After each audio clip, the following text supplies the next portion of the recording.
সাংবাদিক বন্ধুরা, আজকে সিগন্যাল মিগন্যাল দেই নেই, আজকে সিগন্যালও দেই নাই, মিগন্যালও দেই নাই, প্রচারও করি নাই, প্রসারও করি নাই। শুনছে, কেস হইছে, এর জন্য আবেগে মানুষগুলি এখানে চলে আসছে। কিন্তু যেদিন অ্যারেস্ট করবে সেদিনকে দেখবেন মানুষ খেলা দিও। যেদিন অ্যারেস্ট হলো, এই অস্তিত্বের আত্মা এই বাংলায় রাখবো না।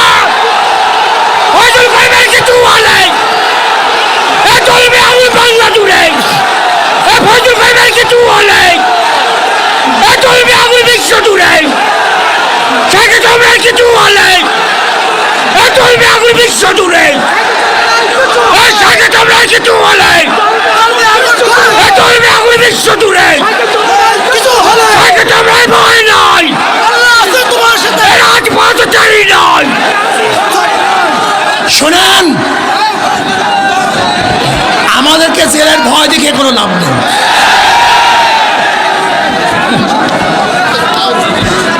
লাভ নেই, কোনো লাভ নেই।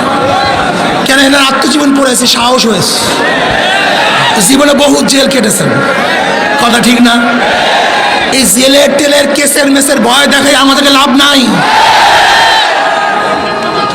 যদি অন্যায় করে থাকি জেলে দেন, আপত্তি নাই, কিন্তু অন্যায় যদি না করি আর জেলে ঢুকাবার দুঃসাহস দেখান, তাহলে বাংলাদেশের জনগণ ইনশাআল্লাহ সেই দুঃসাহস আঘাত করবে, আঘাত করবে ইনশাআল্লাহ। কি কথা ঠিক না? যেই দিন এই হাতের মধ্যে হ্যান্ডকাপ লাগবে অন্যায় হবে, সেই দিন বাংলাদেশের জনগণ এই হ্যান্ডকাপকে ছিঁড়ে ফেলবে ইনশাআল্লাহ।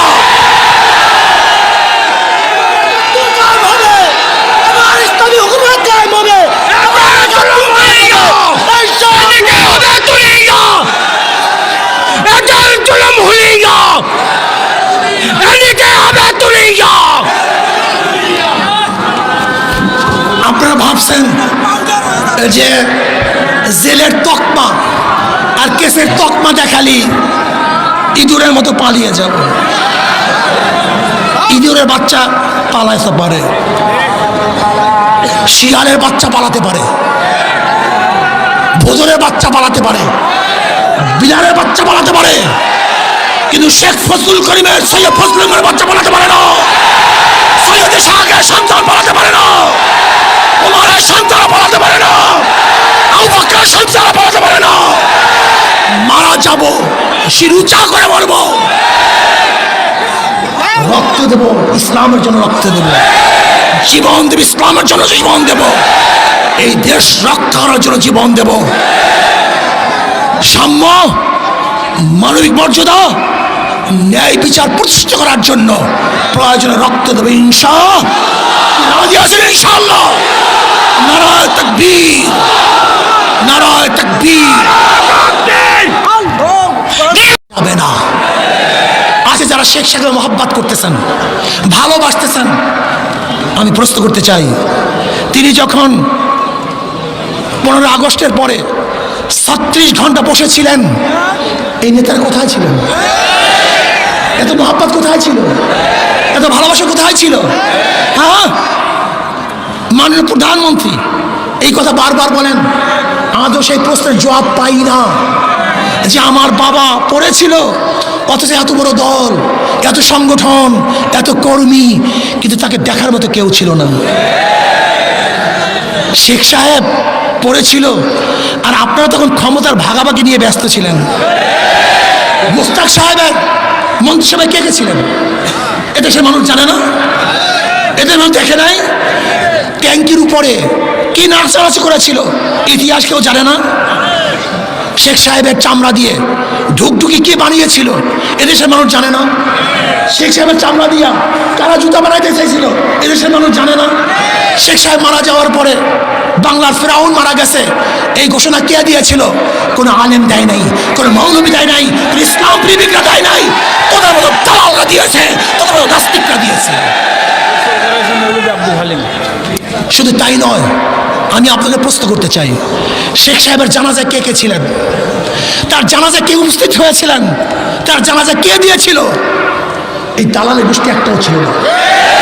ওরা গদি দিয়ে ব্যস্ত ছিল, ওরা গদির ভাগাভাগিতে লিপ্ত ছিল, কিন্তু আলেম ওলামাই তার জন্য দোয়া করেছিলেন। যাই হোক, আমার কথাবার্তা পরিষ্কার।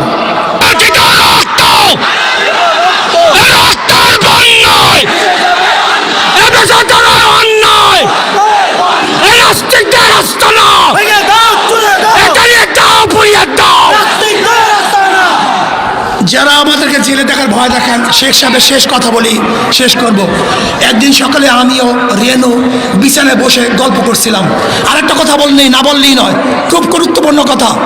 আজকে আমরা শেখ সাহেবকে মহব্বত করেন, আমি তাদেরকে প্রশ্ন করতে চাই, বলেন তো শেখ সাহেব বিবাহ করেছিলেন কত বছর বয়সে? 12-13 তার বয়স ছিল। কত বছর বলেন?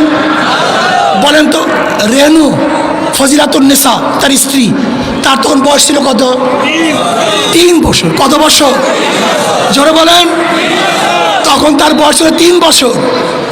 তার বাবা মারা যায় 5 বছরে, তার মা মারা যায় 5 বছরে, 7 বছরে তার দাদা মারা যায়, 7 বছরে তিনি তার ঘরে চলে আসেন।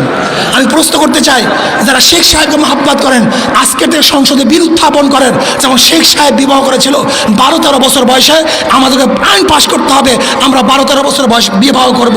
আজকে আইন পাশ করতে হবে, রেনু বিবি যেরকম বিবাহ হয়েছিল 3 বছর বয়সে, আমাদের মেয়েদেরকেও 3 বছর বয়সে বিবাহ দিতে হবে। এইটা তো শেখ সাহেবের মহব্বত নাকি? মহব্বত করো না? একদিন সকালে আমিও রেনু বিছানায় বসে গল্প করছিলাম, হাসুও কামা নিচে খেলছিল। হাসু মাঝে মাঝে খেলা ফেলে আমার কাছে আসে, আর আব্বা আব্বা বলে ডাকে। কামাল চেয়ে থাকে। এক সময় কামাল হাসুরিকে বলছে, হাসু আপা তোমার আব্বাকে কি আমি একটু আব্বা বলি? আমি আর রেনু দুজনেই শুনলাম। আস্তে আস্তে বিছানা থেকে উঠে যে ওকে কোলে নিয়ে বললাম, আমিও তোমার আব্বা।